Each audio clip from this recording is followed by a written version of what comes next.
Good afternoon, everyone. Welcome to this session. My name is Mouelhi. I'm a professor at Manouba University in Tunis. And today I will chair and discuss the three papers. I suggest that presenters take around 15 minutes for presentation, but immediately after presentation, it is better to discuss the each paper separately, and to have some comments from the audience. We can start by the first paper of Amale El Maiss and Ola Sidani. The title is Advancing Economic Freedom Through Digital Government in the MENA region. So the floor is yours.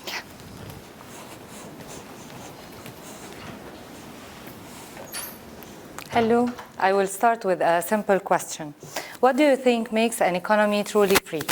Is it more financial resources? Is it growth? Or is it foreign investment? In fact, none of those variables only can guarantee freedom.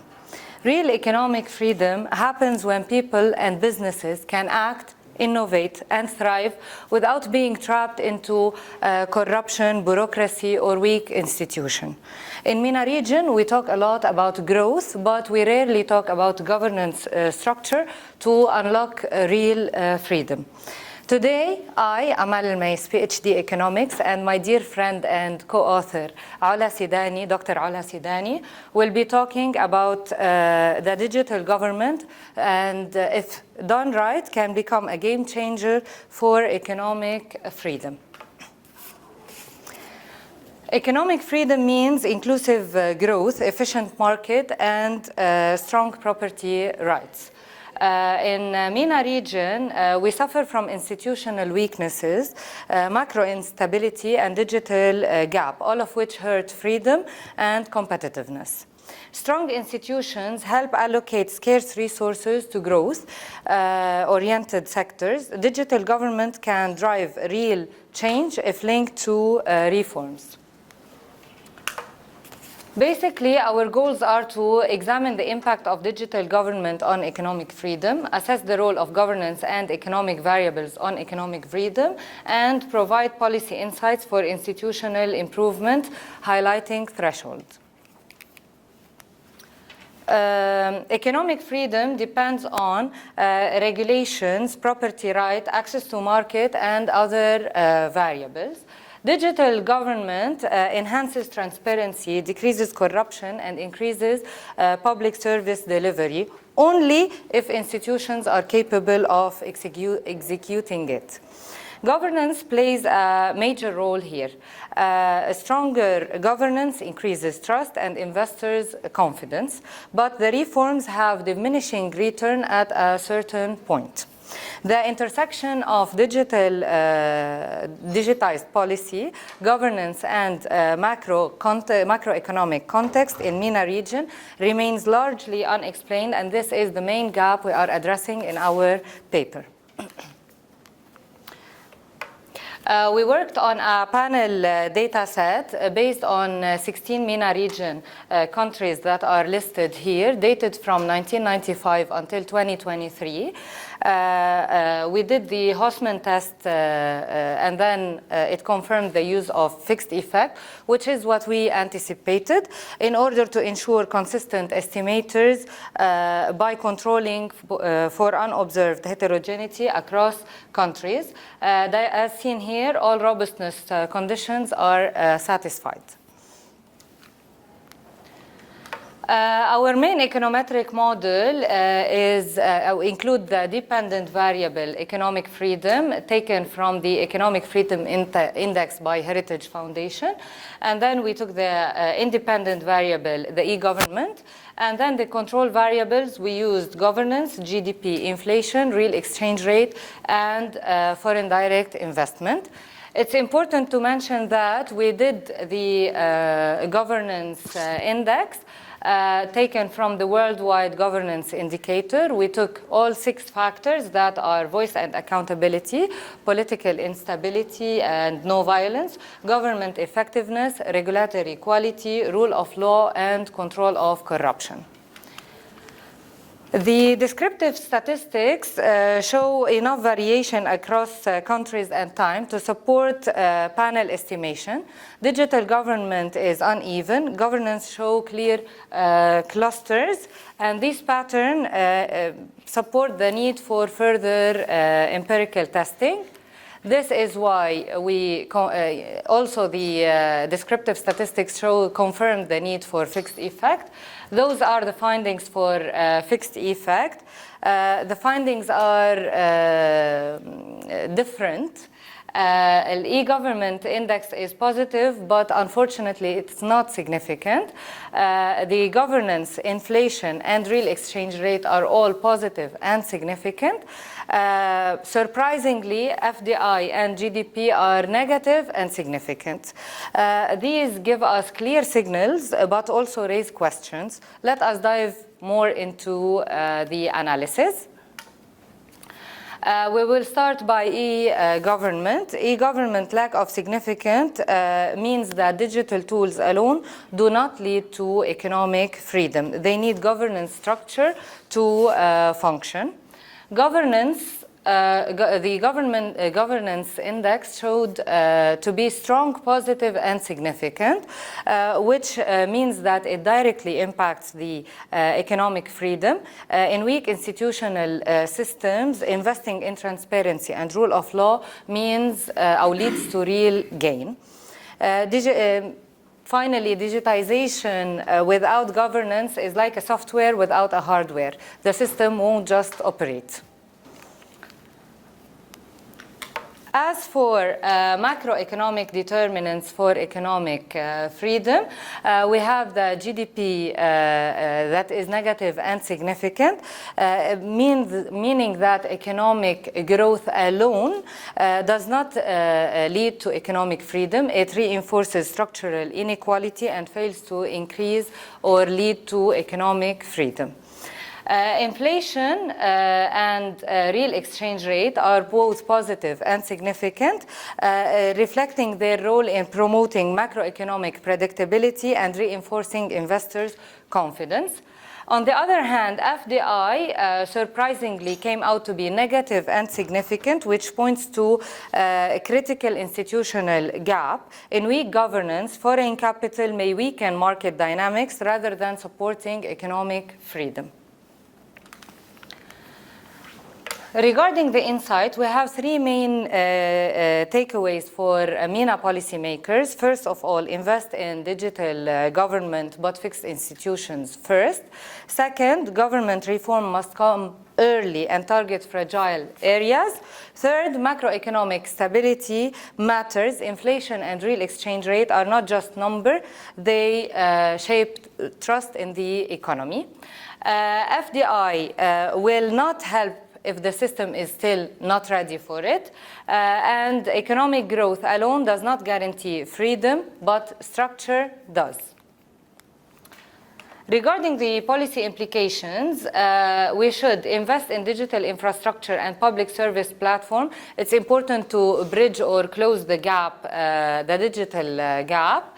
Target early stage governance reforms to maximize its effect, direct FDI to diversified sectors along with institutional robustness, use inflation and real exchange rate management as stabilizers, harmonize governance and e-government reforms.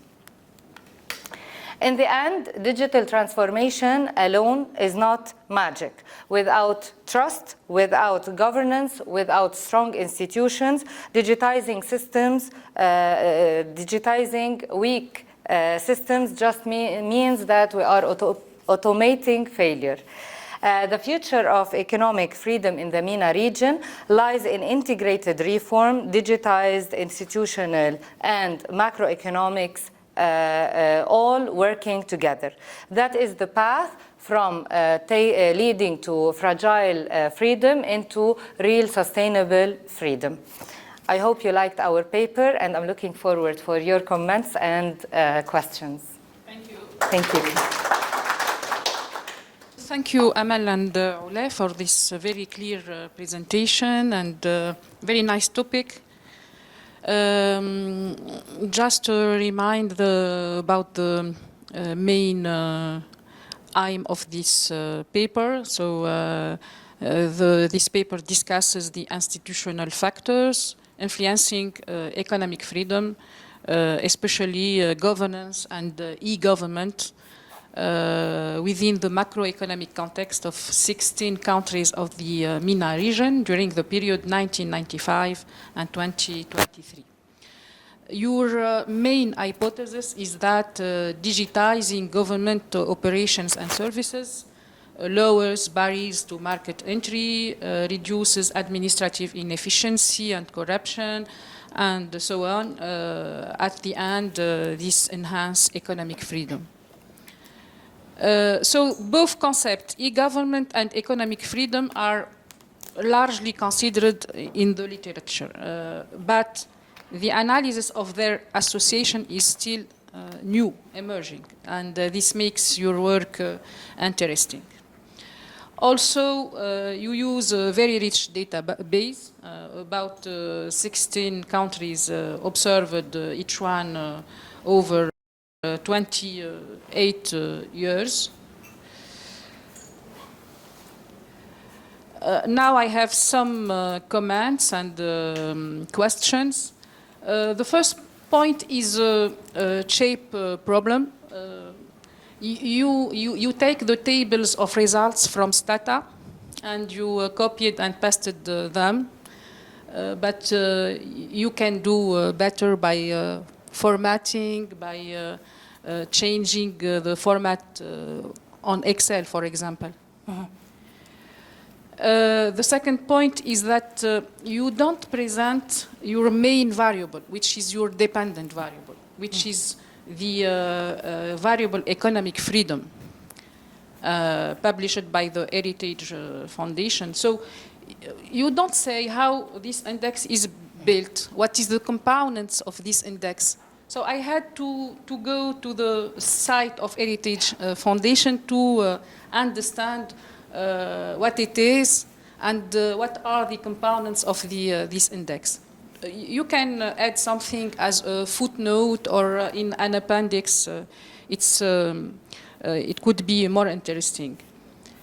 Another point about this variable, you don't carry a descriptive analysis on this variable, on the index of economic freedom, which is another time your main variable.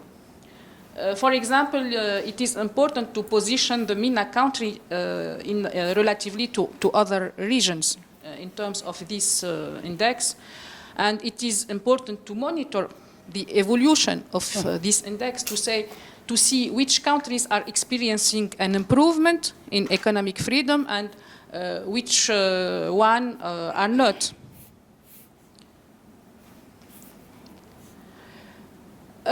Now, the principal problem in this article is a technical one. You don't deal with the problem of endogeneity. You have a potential problem of endogeneity, at least between GDP growth and economic freedom. There is a feedback causality.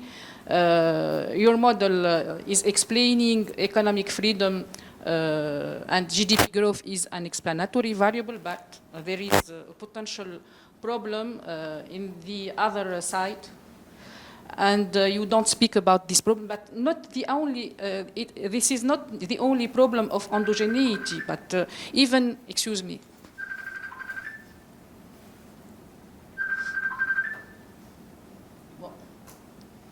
Sorry.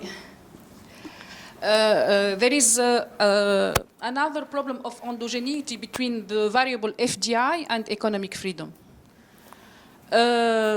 And I think that the failure to take into account these problems could be at the origin of your unexpected results.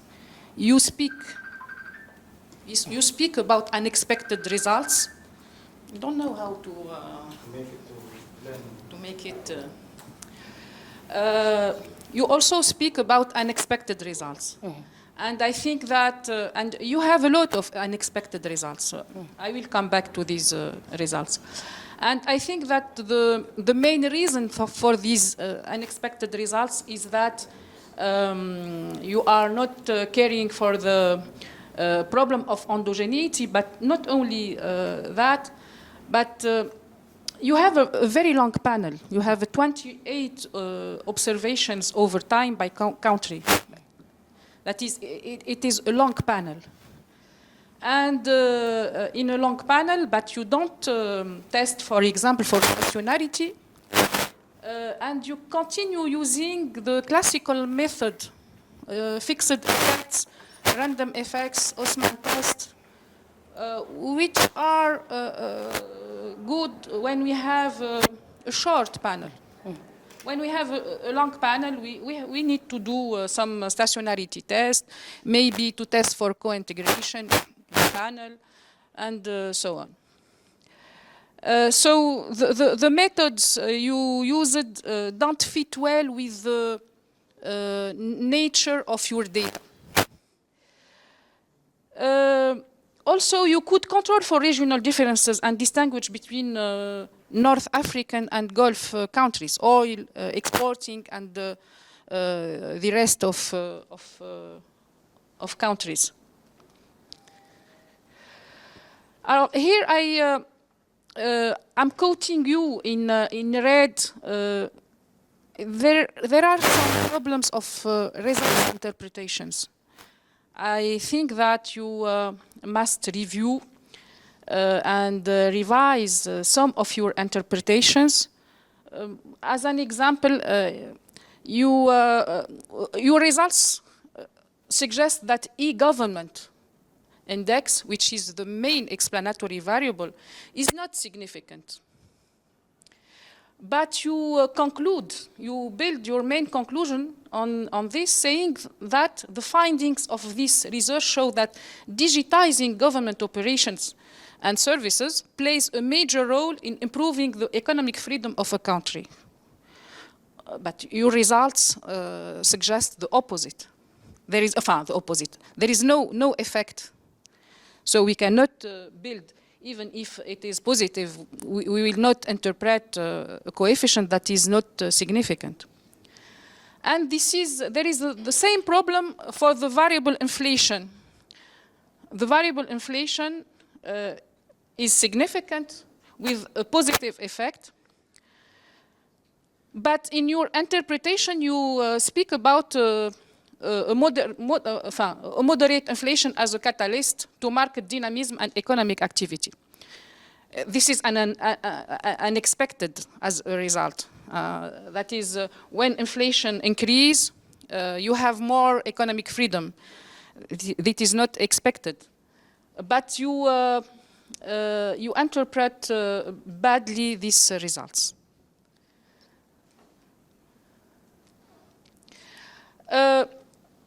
Some component of EF index, your dependent variable, are also present in the index of governance. And I saw this when I went to the site of to see how the index is built. For example, there are many common components as property rights, rule of law, government efficiency, which are present in the EF index, but also in the government index, because in the governance index, because governance index is also is another explanatory variable in your model. So I think that it is better to discard the governance index from the explanatory variables and to keep only the e-government index, because your main objective is to test the impact of digitizing of e-government index on economic freedom. If not, you will have an explanatory variable, governance, which is very Yes, it shares the same component as the e-government. I think that that's all, yes. Thank you, but there is a high potential if you can take into account these comments and the question and comments of the audience. So we can have some questions from the audience. Yeah, thank you very much for this presentation. I think it's a nice idea to make the regression about economic freedom and digital government, etc. So, but the problem, you have really a structural problem, multicularity, endogeneity, especially endogeneity problems. For the whole model, many variables are interlinked, so especially, and I was wondering why you have the unexpected FDI. Maybe it's about not the problem of bias in measures or something like that, because yeah, we may have loved to, for example, because generally when we use FDI, it's an aggregated indicator, not by type or taking account of the quality. But I would have understood the reverse relationships between FDI and economic freedom. But it's negative, it has no sense. Why? Because FDI by itself is considered like an indicator of economic openness. You open the door to multinational firms and you get rid of your nationalism and etc. So it's a symbol of globalization and trade also, etc. Maybe if the economic freedom impact negatively the FDI, I could understand that. For example, if you have an FDI of horizontal FDI to serve the local market or something like that, horizontal strategy. For the digital government, I think what is the main purpose? It's this will improve or flourish the economic freedom, or this will reduce the transaction costs, or this will fight against corruption.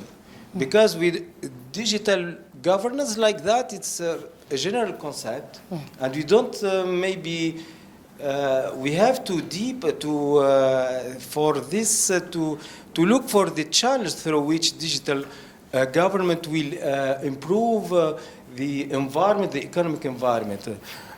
What else? Yeah. I think also for your indicators, for robustness check, you can use Fraser, for example, indicators. I think for sure you will get better results with than Heritage Foundation.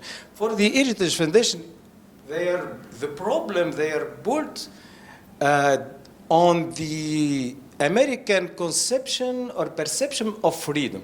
So you have, I think, for a business check to there is ICRG, but is not open access. You have to pay for it. And to see, but I think the idea is very nice. Just for the implementation of the model, I think even you have to maybe choose another model, not OLS, but another techniques or different techniques, and check for the many potential economic problems like endogeneity, stationarity, multicularity, etc. So GMM depends on the size of your sample, if you and the period. So I don't know the period span for your, but why not? Or another technique. So you have, but the idea maybe to extract information. Maybe why not structural or simultaneous equation to see the spillover effects or simultaneity or the transmission channels, etc. So I think your idea worth much more better techniques than what you have done. But really, it's very nice, problematic, and it's an up-to-date idea, I think. Thank you very much. Thank you. Another question? Yes.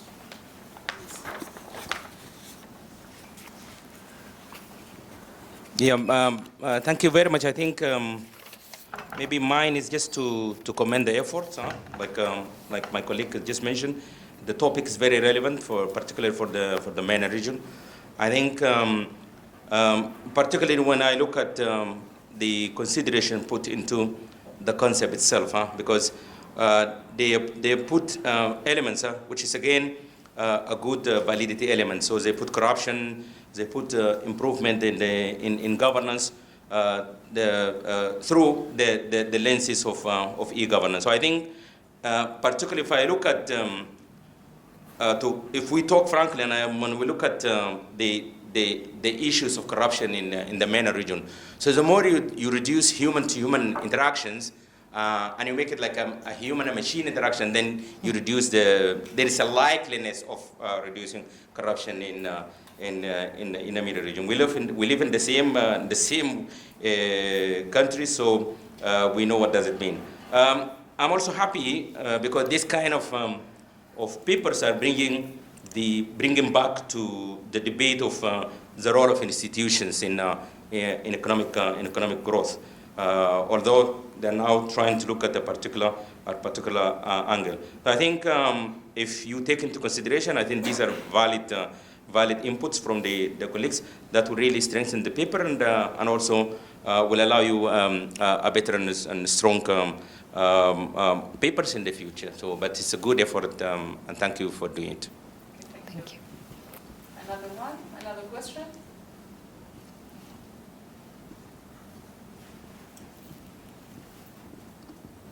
No more questions? Okay. Okay, so you can respond.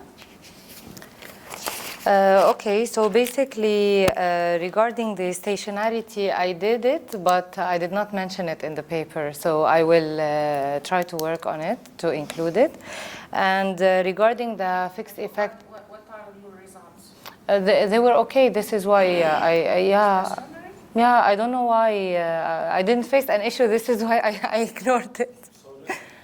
So maybe beginner's luck, I don't know. And yeah, I don't remember especially, but I think first difference, I think. I'm not sure in this paper. But regarding the fixed effect, random effect, based on the literature, I saw previous studies doing it. This is why I went into this type of test. I will definitely try. This is true for short panels. This is what I'm learning. Yeah. So basically, I will try to redo the test using other methods. If there is something that you suggest, I would be happy to try it. And then we'll compare the results. Maybe the analysis will change automatically. This is important in your case because your results are unexpected. And we cannot interpret these type of results economically. Okay. So you need to change the methods and to use the best one in the case of a long panel. Okay. Okay.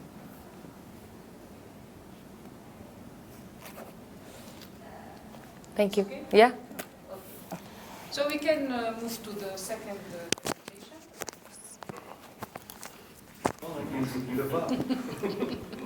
It speaks about. Are there any smokers in there? I smoke in Istanbul, by the way, shisha.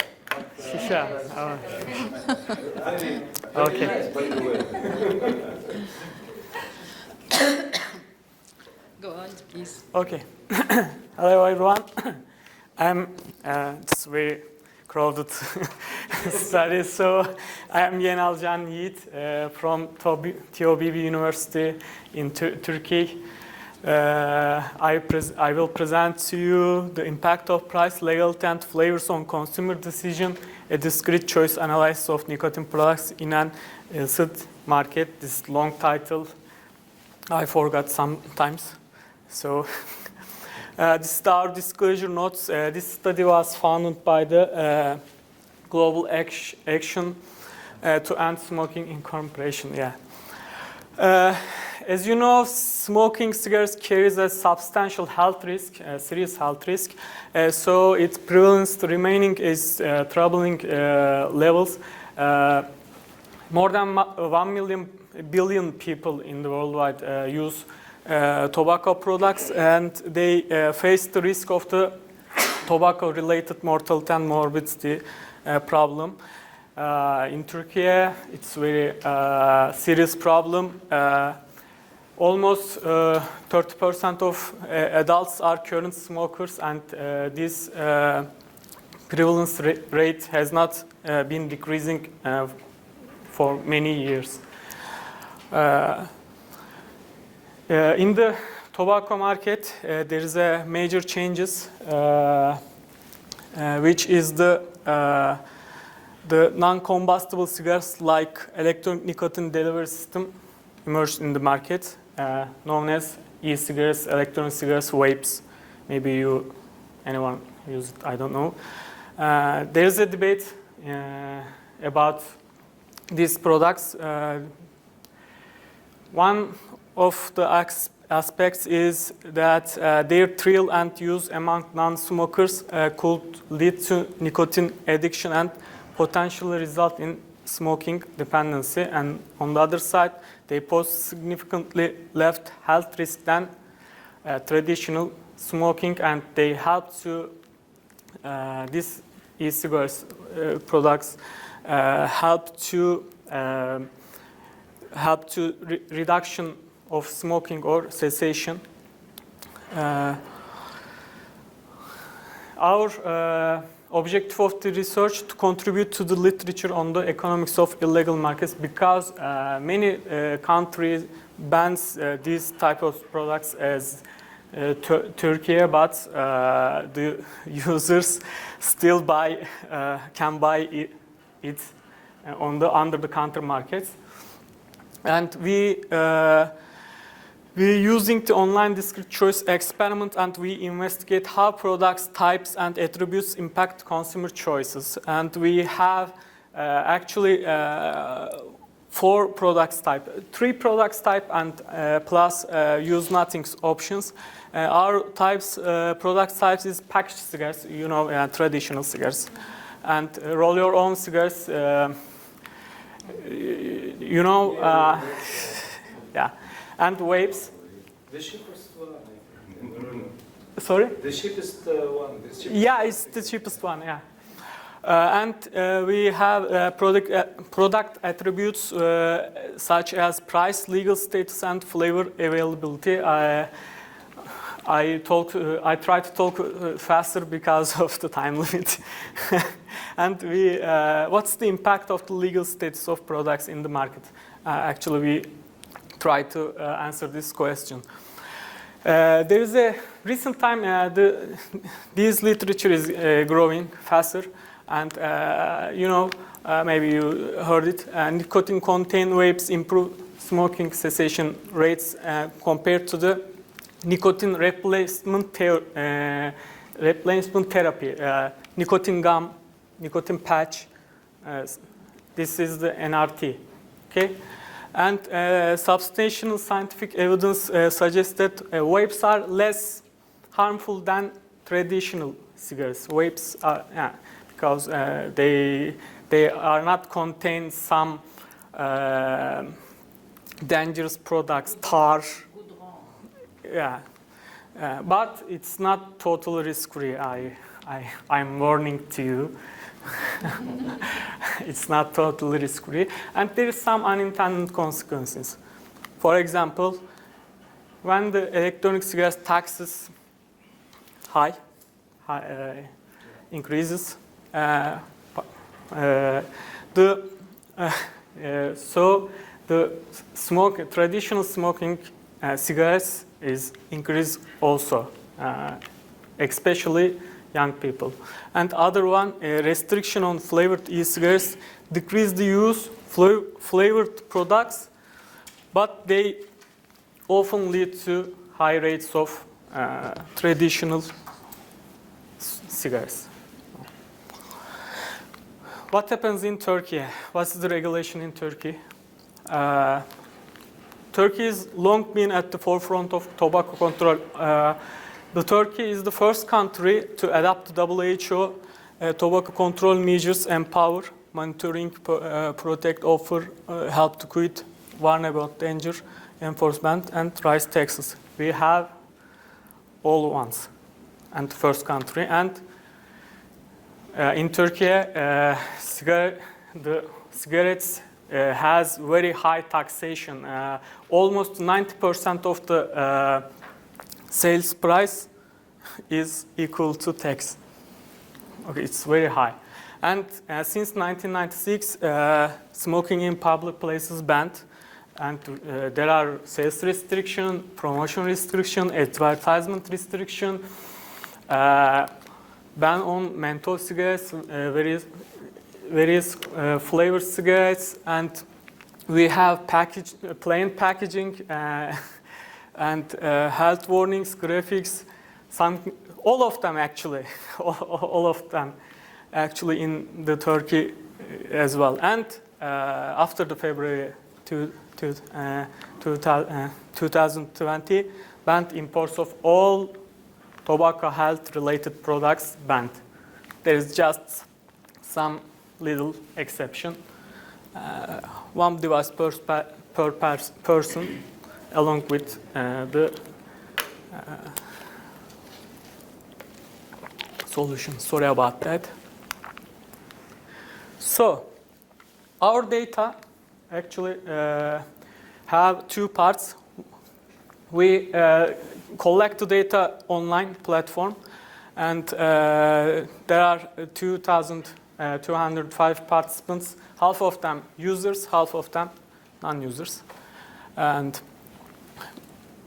in the first part, we collect the data about the product consumption, actual price, per packs, demographics, and something like that. And we collect the price data, actual price paid per packs of cigarettes collected in the data. This is the descriptive statistic for just users. As you see, more than a half people use, more than a half smokers use just traditional cigarettes. Okay. And second part of survey is the experiment part actually. It's named experiment part. And this is there are 4 different products and 3 attributes, okay? For example, for pack of cigarettes have 3 level of price, half of the actual price, twice of actual price, okay? And for your own, just 25 Turkish liras. It's the constant price, okay? And vape almost more complicated attributes have vapes, okay? This is the actual screen of DC model. Okay, participants see this model, and there is various attributes in here, and just select one of them. Okay, we have 2 different models in our study. One of them is linear probability model. We have products IJT, which is the binary dependent variable for individual I, products alternative J, and at time T. Okay, because the participants see DC model 12 times. Actually 24 times, because 12 of them for choice now, and 12 of them for choice 6 months later. Okay. And we control the cigarette prices, vape price, vape legality, cigarette flavor, and vape flavor. Okay. This is our main results. It's a very complicated table. And what this table says. Okay. As you see, prices, all of the products, for all of the products and prices, statistically significant. Okay.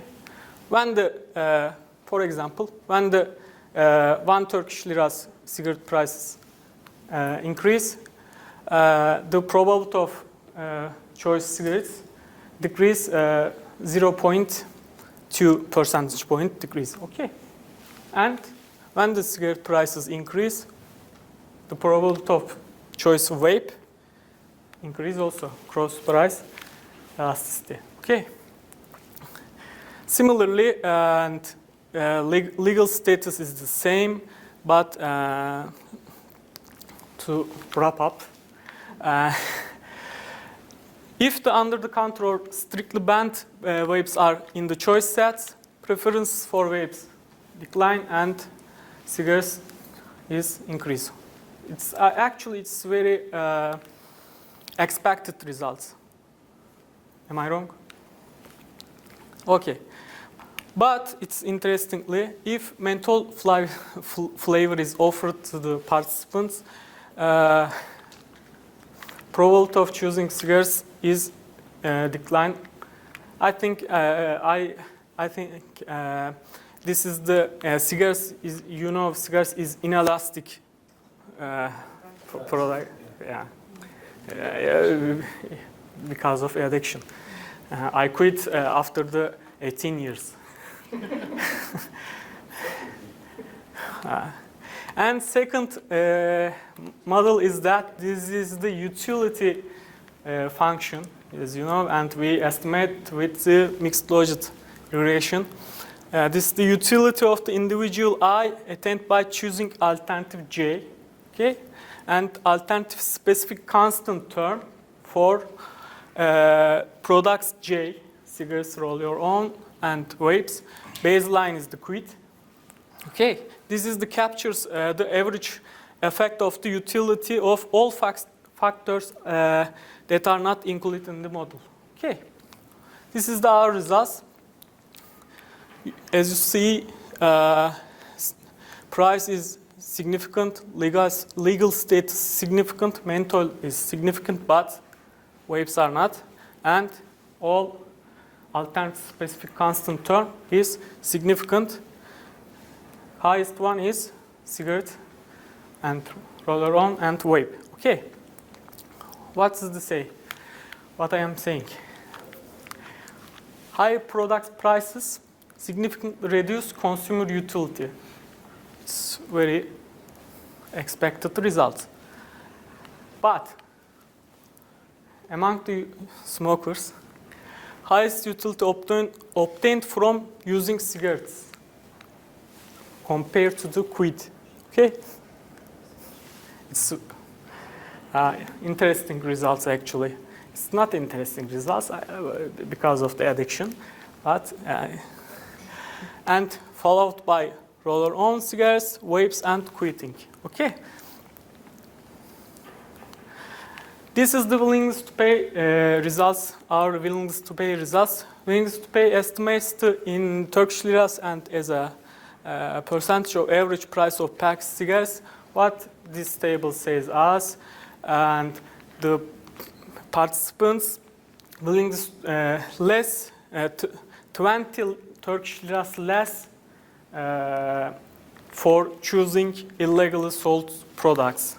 In Turkey, average cigarette prices is 63 Turkish liras. If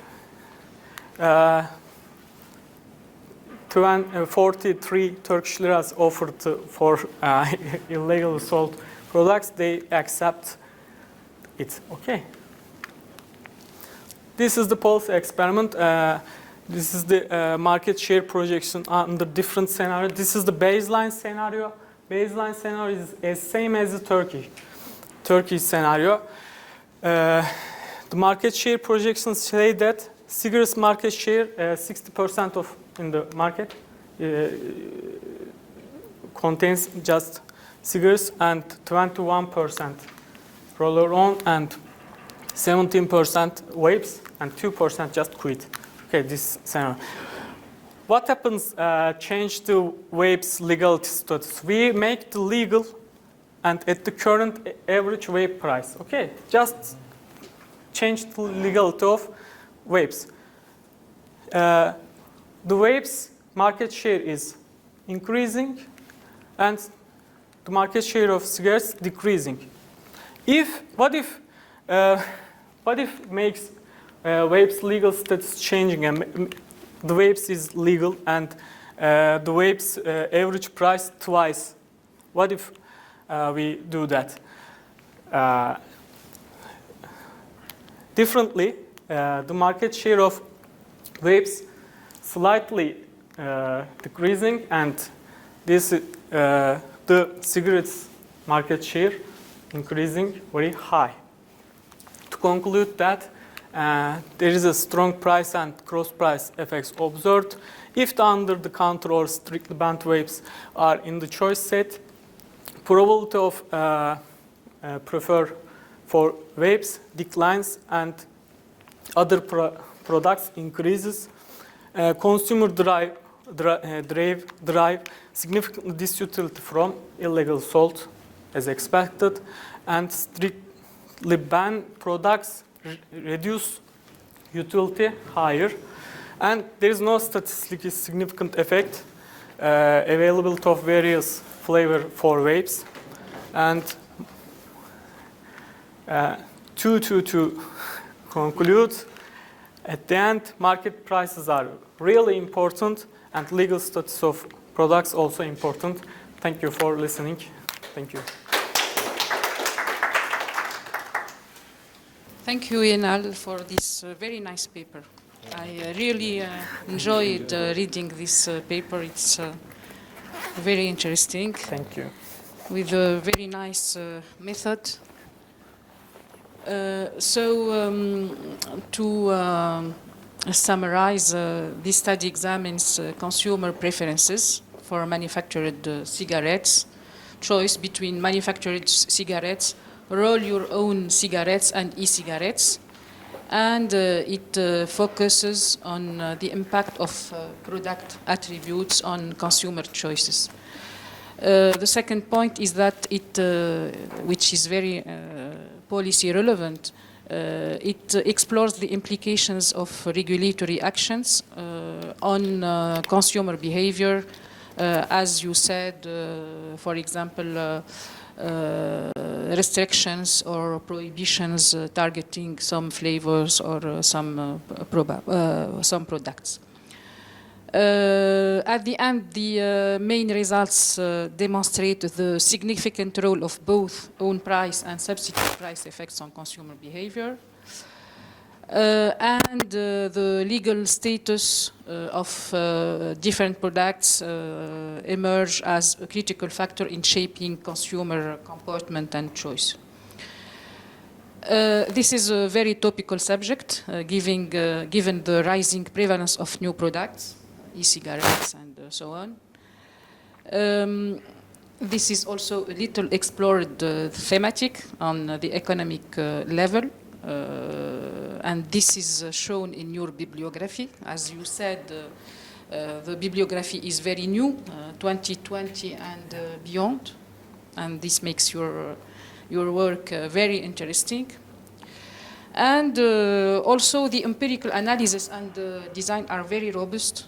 You used a very interesting method, experiment method, which fit a lot and well with your problematic and data. I have few comments. The first one is about the shape of the paper, which is very long. In this version, it looks more more like a study report than an article to be published. And I suggest you have minimum 7 pages to be dropped. Yeah.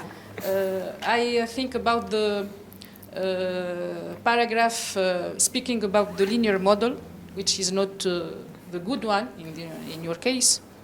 And I don't think that you use the results from this model in the final part of your work. Because as you know, the linear model assumes a linear relationship between the attributes and the probability, and there is the risk of having probabilities outside the interval 0 and 1. But in your presentation, you present the results of this model, of the linear model. After your Yes. comments, Here I have a question. I don't understand very well why you choose to estimate the model at time t immediately and 6 months later. What is the point of exploring the same experiment 6 months later, knowing that 6 months later, I don't know, compared the choice will change. This is not very well argued in this in the article, so I need more explanation. And you also present you estimate the model for all respondents, but also you present results for age groups. But you do this only for the variable age. I don't see the same thing for example, by gender, by education, by income, and you have the data on these variables. I think that there is another important point that you could also introduce the individual characteristics into the model. I just see the product attributes as explanatory factor. But I think that many individual characteristics could impact the choice. Don't know. For example, my income is important and could impact the choice of the type of cigarettes. Yeah. And you can do this. You consider a logit, mixed logit, conditional logit, and you can.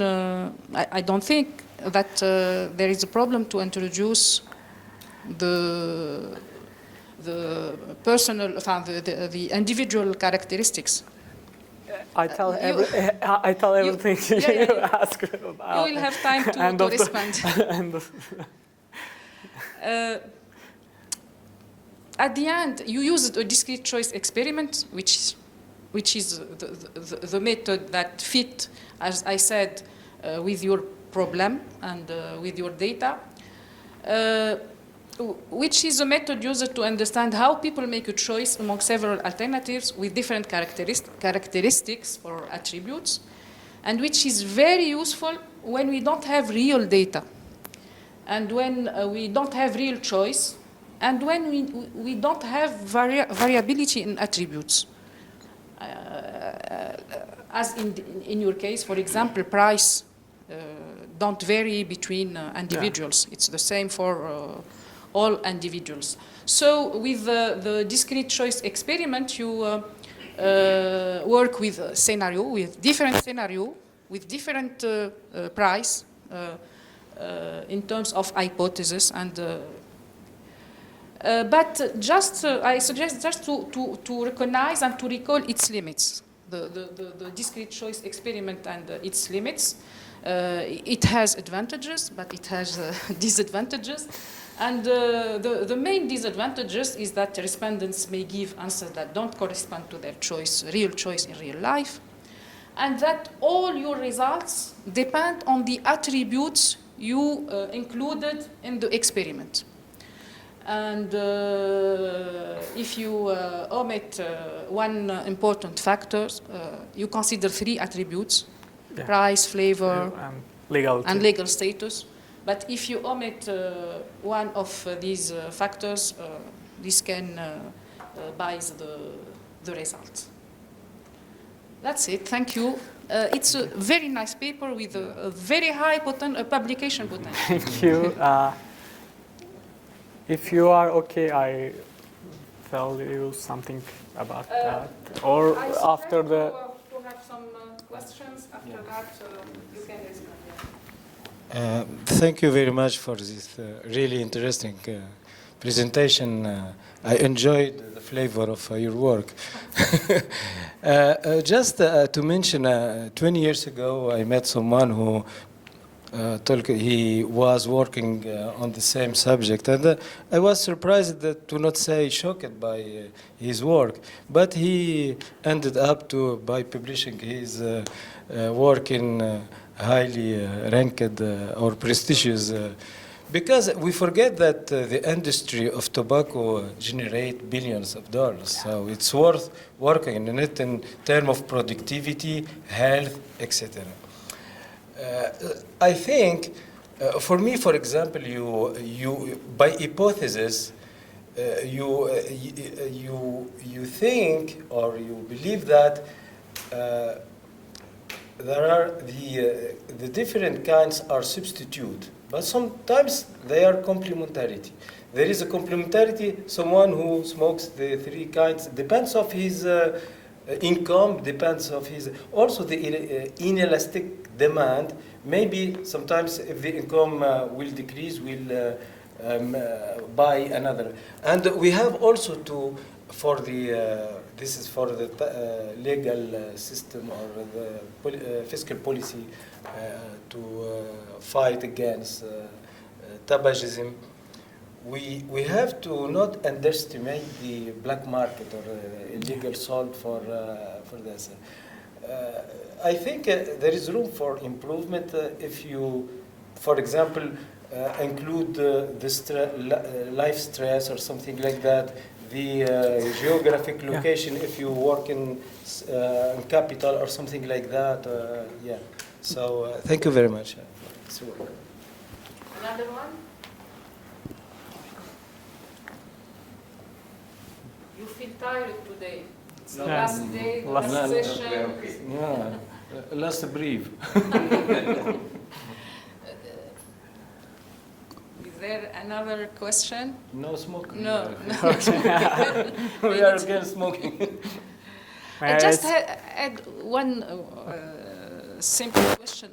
I don't understand a lot your sampling design. Do you have a representative sample? It is randomly selected? I thought I answered one of these questions.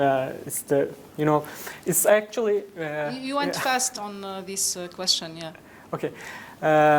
Actually, our. No, you have the microphone. I have a micro. Actually, our data is weighted data represented as Turkey. Okay. There are 2,000 participants, but this data is weighted, so it's highly representative of the population. So and by the way, yeah, we know that, and so we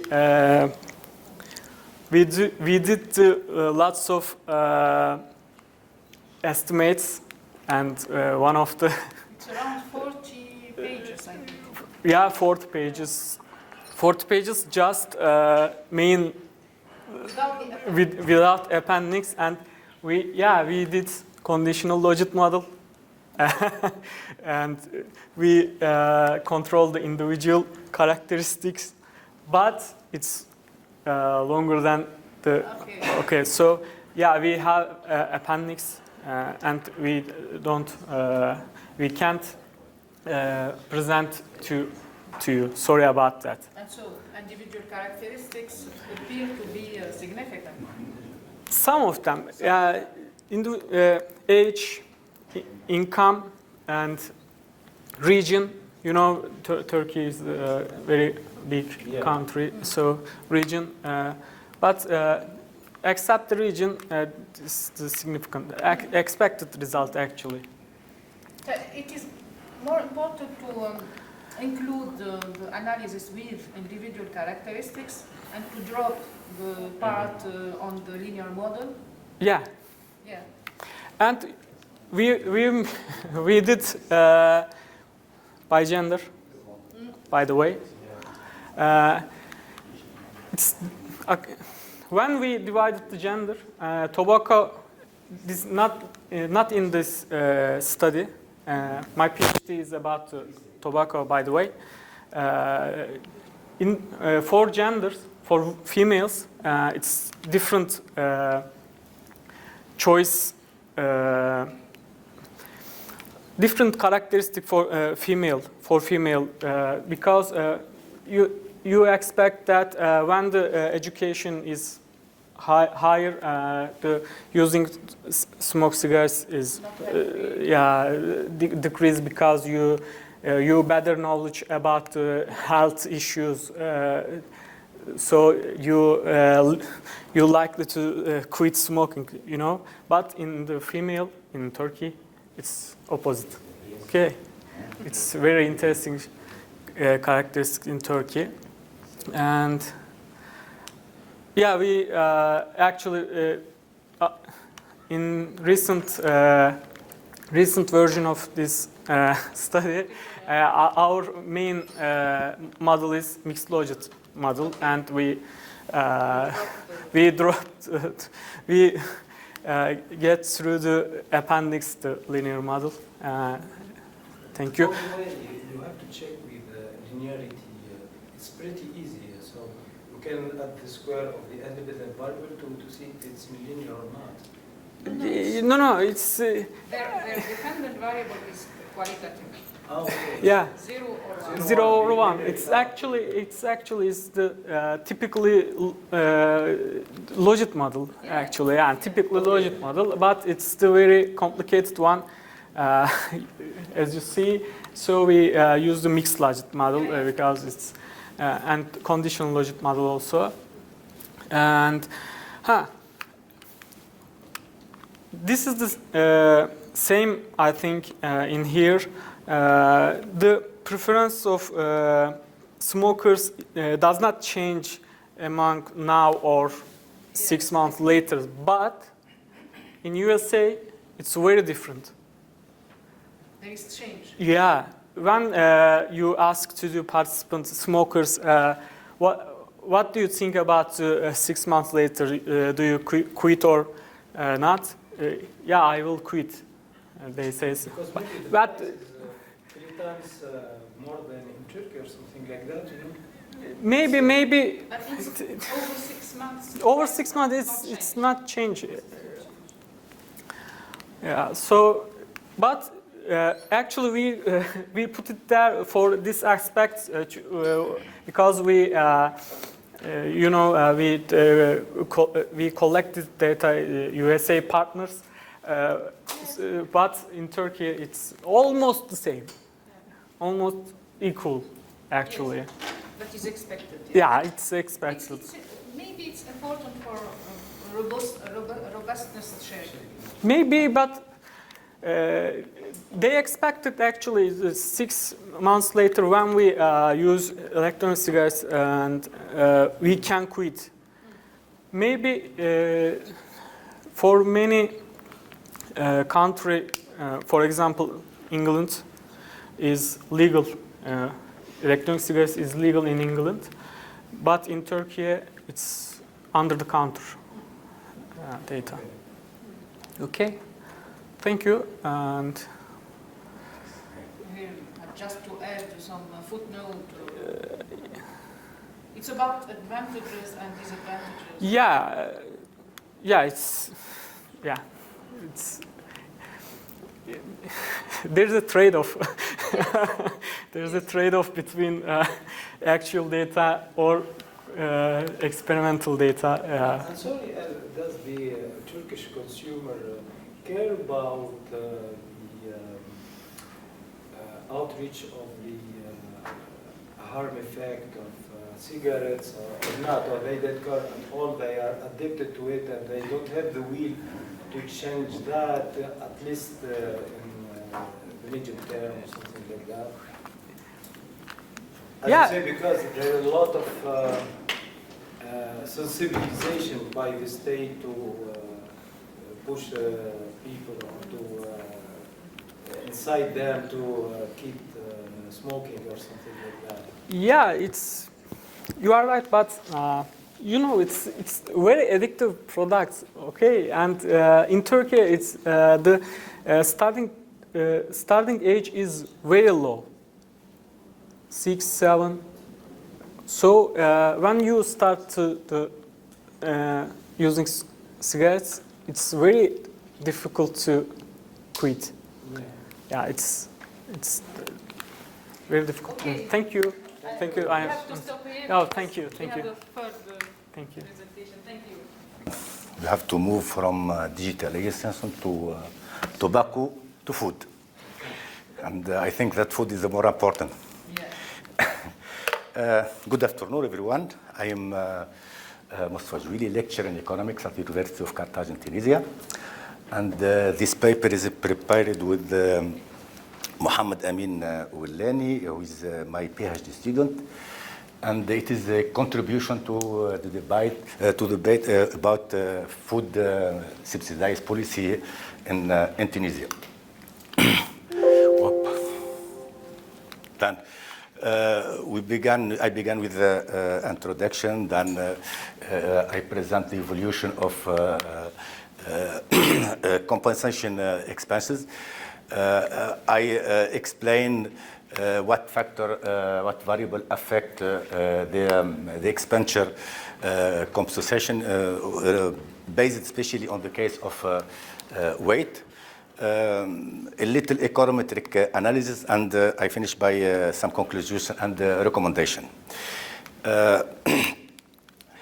Like many other countries, Tunisia has implemented a mechanism to subsidize food. It was in 1970 by an instrument called la Caisse Générale de Compensation, the General Compensation Fund, with the aim is to stabilize food price and to prevent any deterioration of purchasing power of population, and especially to prevent inflation, especially of food prices. And since many years, there is a debate about the effectiveness of the mechanism. This mechanism as a regulatory mechanism, as a regulatory instrument. But the problem that the debate focuses especially and was especially from a point of view of the effect of subsidized in government budget, and always we explain the increase in compensation costs, especially by two factors: the increase in world prices, because a lot of large part of food is imported in Tunisia, and the second factor is the increase in consumption. Then our objective from this paper is to identify other factors that affect also expenditure, maybe more than world prices. When we deal with the evolution of CGC, the subvention subsidized expenditure, we can globally distinguish three periods. The first period from the implementation of the mechanism until 1985. This period was characterized essentially by a sharp, particularly sharply with, especially with the food, the world food crisis in 1979, and the increase of food price, which affect sharply the expenditure. Then we move from, in million dinar, we move from 200 in average, from 240, then about 1,500 million dinar. And this period especially was characterized by the possibility for the government to face the increase in expenditure because in this time we have an income, an important oil income, which allowed the state, the government, to face the increase in expenditure. And then since the mid-1980, there is a reform of the general compensation fund, with the aim is to maintain the expenditure in line with the financial capacity of the government. Then we reduce some, we avoid some product, we reduce the level of subsidies. And this allows the state, or allowed us to, along the period 1986 until 25, that compensation expenditure was relatively kept under control. And then we can data confirm that there is not really an increase in this expenditure, and then this mechanism has contributed to preserving the purchasing power of a large category of population, and to compensate price, especially with the increasing world price. The third period began with the world food crisis of 26-28, with a considerable, remarkable increase in world price, and this affect sharply the expenditure, the compensation expenditure. And then, as we look here, there is a large or an upward trend. From the 1925, from the 25 to the 2023, and it was really a problem. It became heavy for the government budget. Then to explain, to identify what factor especially affect, is it only the world price, or is other factor? There is other factor what can affect, what have affected the expenditure, compensation expenditure. Then, if you consider the case of wheat is the more subsidized product because it's a main consumer, is main component of the food consumption in Tunisia. And then compensation or subsidies are particularly allowed at a rate 70% for only for wheat. And then here we have the evolution of the subsidized expenditure for wheat, for the two categories of wheat, the durum wheat and the common wheat. And we can see easily that there is a trend, upward trend for expenditure, and this due to the world price, to increasing world price, but there is also other factor that can affect, can then explain this trend, this upward trend. To evaluate or to measure the subsidized expenditure, you can use this expression. We have this the amount, the total amount, and we have two components because wheat is in part local and in the other part is imported.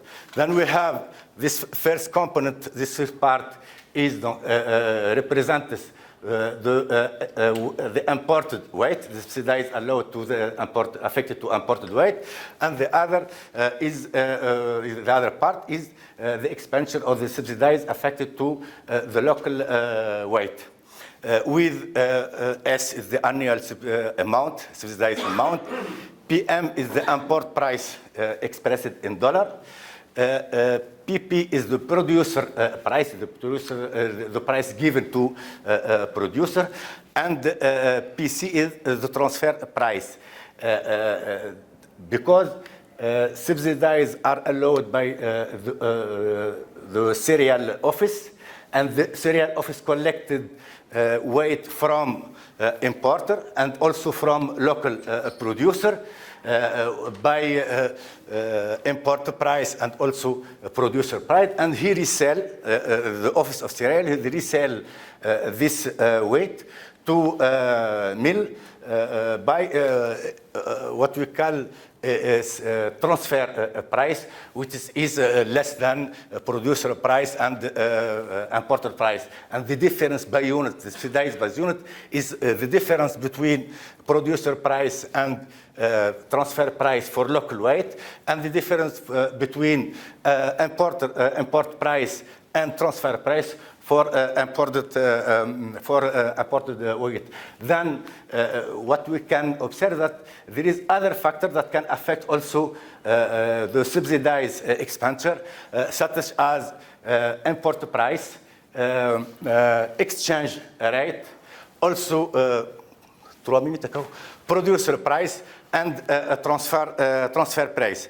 Then if you consider world price and exchange rate, what would you observe that there is an upward trend for world price, for the two weight, for the two category of weight, and a high volatility.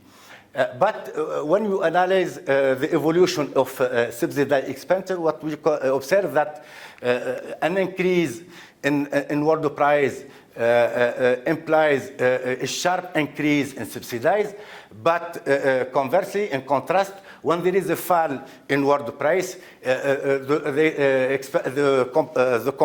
compensation expenditure fall slightly.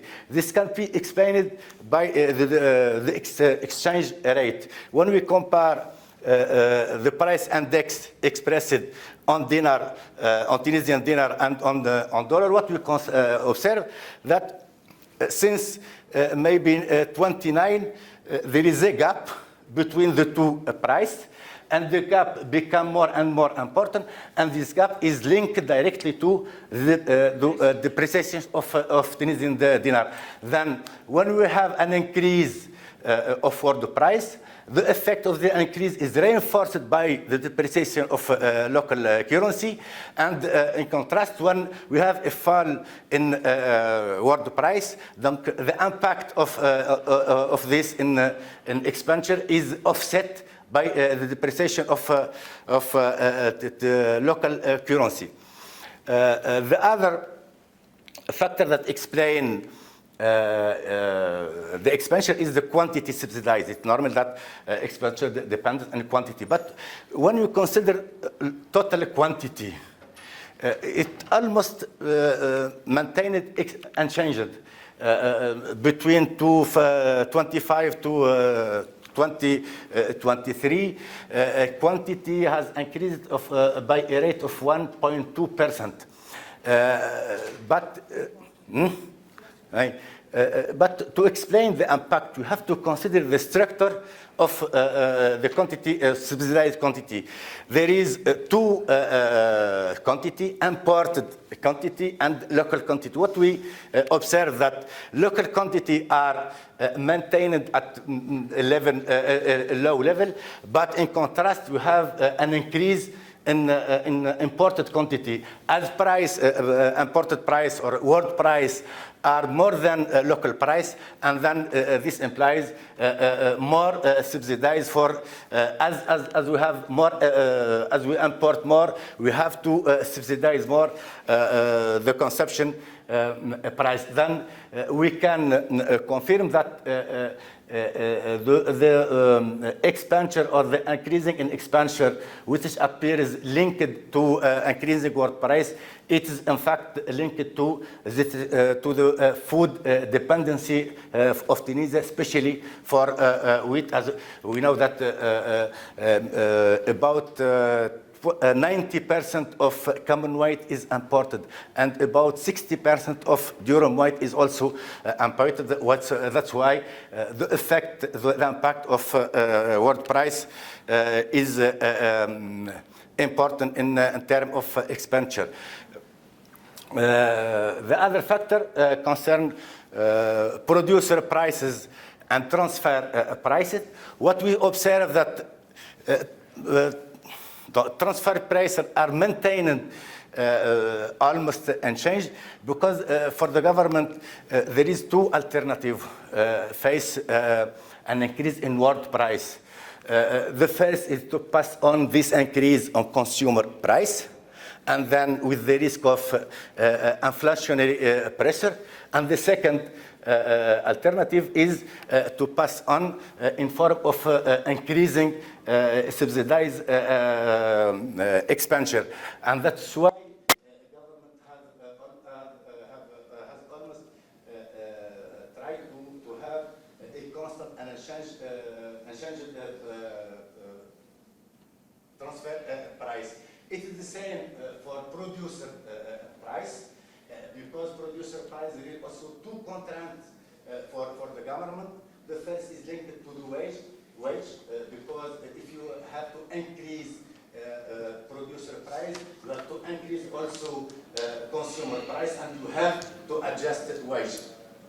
Just Give us the results. Yes, and that's why, as you can see, this price don't change almost for all the period. To confirm our results, our study, we opt for an RDL model with the objective is to estimate the impact in the long term of the different variables. Then I will present just the result. We have, hi. And we have the details in the paper. This is the long-term relation for the common weight. What we can observe that quantity imported have a positive effect in subsidize. Also, the local quantity have a positive effect. It is the same for producer price, but here we have to note that for producer price, the indirect effect is more important than the direct effect in expenditure. But the problem for the agricultural policy in Tunisia is we maintain the producer price constant and at a low level. And this, with the increase in production cost, this leads to a deterioration of local production, and we have to import more. And then, with increasing world price, we have to affect more to subsidize weight. Then the indirect effect of producer price is more important than his direct effect in subsidize. The transfer price has a negative impact when we increase the price, the transfer price. That means that we reduce the expenditure or the cost of subsidize. For exchange rate, it has also a positive effect impact in the subsidize. And it is the same also for the common weight. Okay. Just as a conclusion, what the main conclusion of this work that expenditure subsidize can't be linked only to world price. There is other factors, especially agricultural policy via producer price, also monetary policy via exchange rate, also wage policy via transfer price and producer price, and any reform of the subsidized policy have to take into account all this variable, all these factors. Thank you. Thank you. This is a very important and interesting topic, especially in the case of Tunisia. عندك الكوماند؟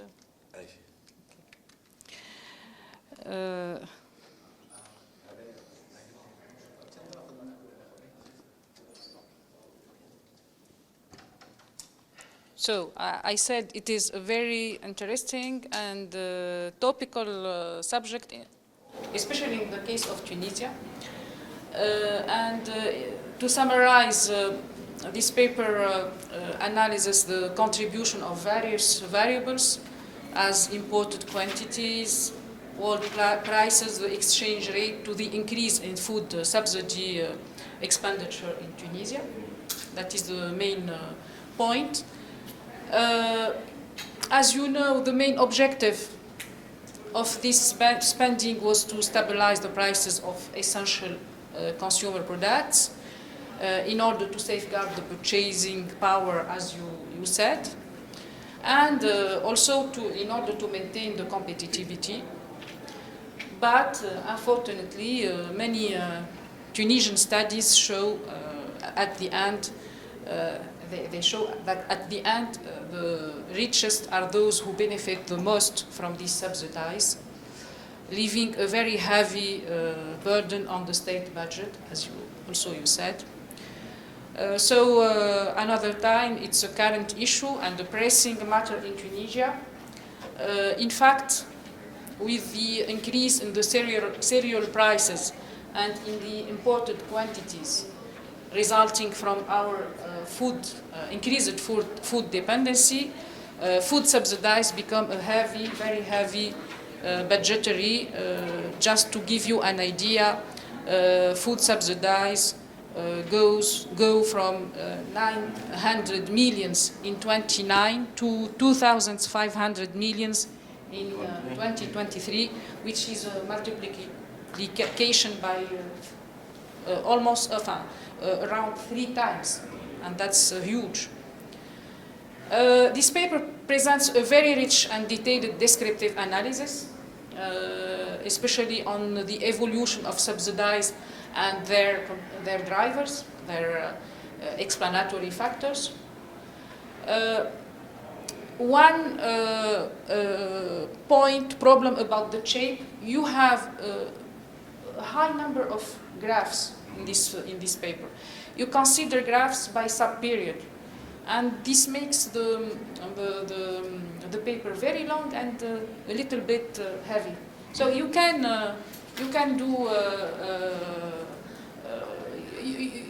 resume some graphic considering all the period. The estimation period is not shown. You have an econometric model, but I don't see what is the period of estimation. You also use the RDL, but you don't justify the use of RDL model. There is no stationarity tests in your paper. To use RDL, we need to start by testing stationarity to see if we have a mixed integration order. We have non-stationarity with mixed integration order. Some variables which are stationary, other I de 1, ainsi de suite. So you need to check this point about stationarity tests. And in your RDL, generally we assume that explanatory variables are exogenous. I don't know if in your case you don't have problem of another time endogeneity.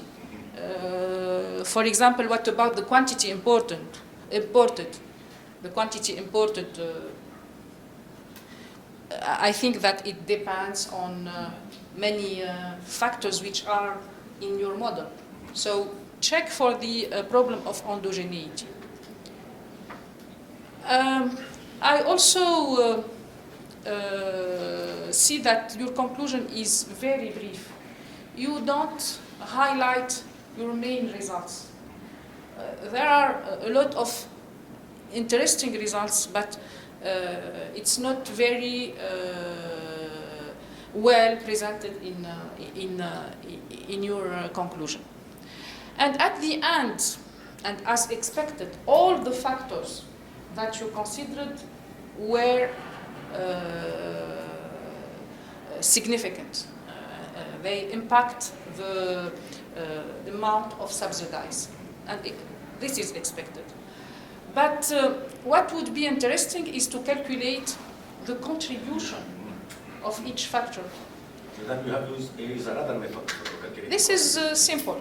Yes, You have the coefficient, the estimated coefficient. You can For example, multiply by the growth, the growth of each factor, to have the contribution of each factor to the increase of subsidies over, at least over the last decade, to understand which is the factor, which is the most important factor explaining this huge increase in the subsidies. The other point is about your bibliography, references, which I think is not rich. It includes a limited number of Tunisian publications with rather descriptive nature. It lacks references to peer-reviewed journal articles, and I think that there are a lot of publications on this subject. And you could improve by referring to peer-reviewed articles, which could improve the theoretical framework of your paper. At the end, just a problem of shape. One of your goals stated in the introduction is to propose solution to lighten the burden of the Caisse Générale de Compensation. As you said, and I'm quoting you, our analysis will enable us to put forward certain elements to gradually replace food subsidies with direct cash transfers. But I think that you don't speak about cash transfers. And I suggest that you can do without this paragraph, because you don't speak about cash transfers, its advantages, disadvantages. This is an alternative, but it's not the object of this paper. Yes. Okay. Thank you. But it is a very nice paper. Thank you. So, is there question? Okay. Okay, I will do it.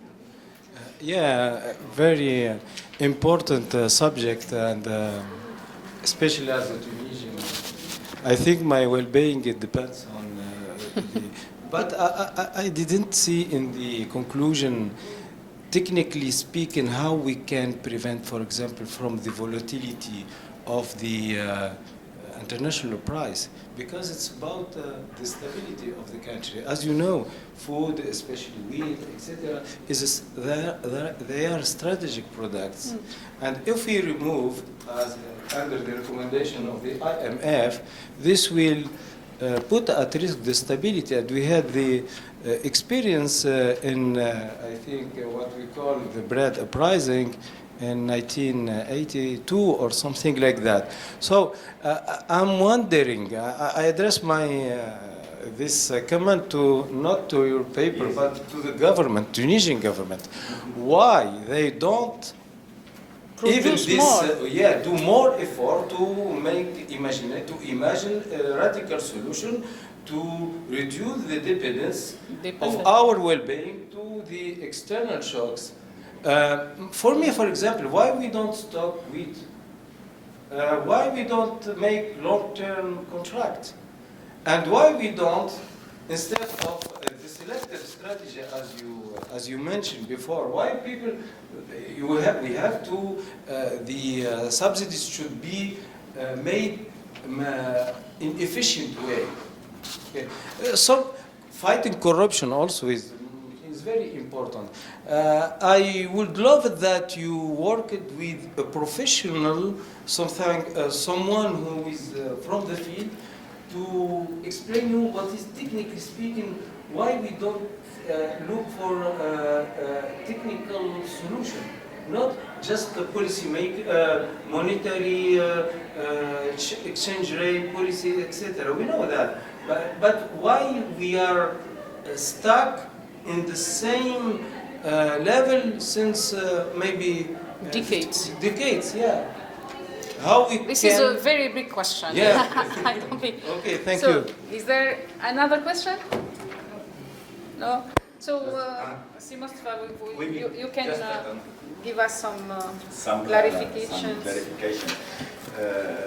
In reaction to the question of my friend Marwan, To prevent against the instability and the volatility and the upward trend of world price, the only solution is promoting local production. Why government didn't do this? This, I think, is a political aspect we can discuss after. Yes. No. Regarding your comment, if I can.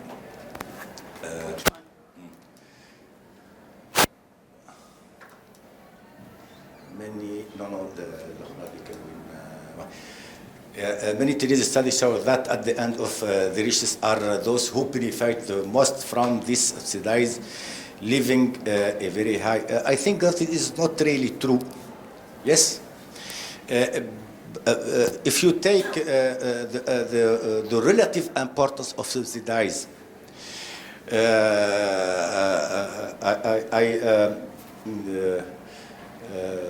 the subsidies represents about 5% from all the consumption expenditure of the richest population. But it represents about 20% for the poorest. It's And- not only in terms of richest or Yes, poorest, but and for example, yes, just a yes. second. Just For example, hotels and yes. industries I know. benefit more Benefit. from But the this problem also. subsidized than the But poorest. the problem, when we say that the poor or the richest are those who benefit, who are the poor? And who are the rich? You have to respond to this question. If you identify who are the poor, then you can explain who benefits from the more from the subsidies. Then for the RDL model and for the econometric aspect. Maybe her question was about actually not the richest, but the restaurants and the Yes. hotels. Yes. that use company. No, for the rest, I think if I remember, there is 9% for poor, 23% what you can hors circuit. Outside, and the outside represent hotel, restaurant, and about 60% for riches. But Okay. you have to identify who are poor and who are rich. This is the problem, the main problem. For the econometric aspect, is my colleague who done this. Okay. Honestly, I didn't Yes. master econometric. I never use econometry, and then I can't respond to you. Okay. Well, just a recommendation. You can ask your Yes, co-author yes. to use the last generation techniques for the stationarity tests. Okay. Okay, thank you for all the presenters and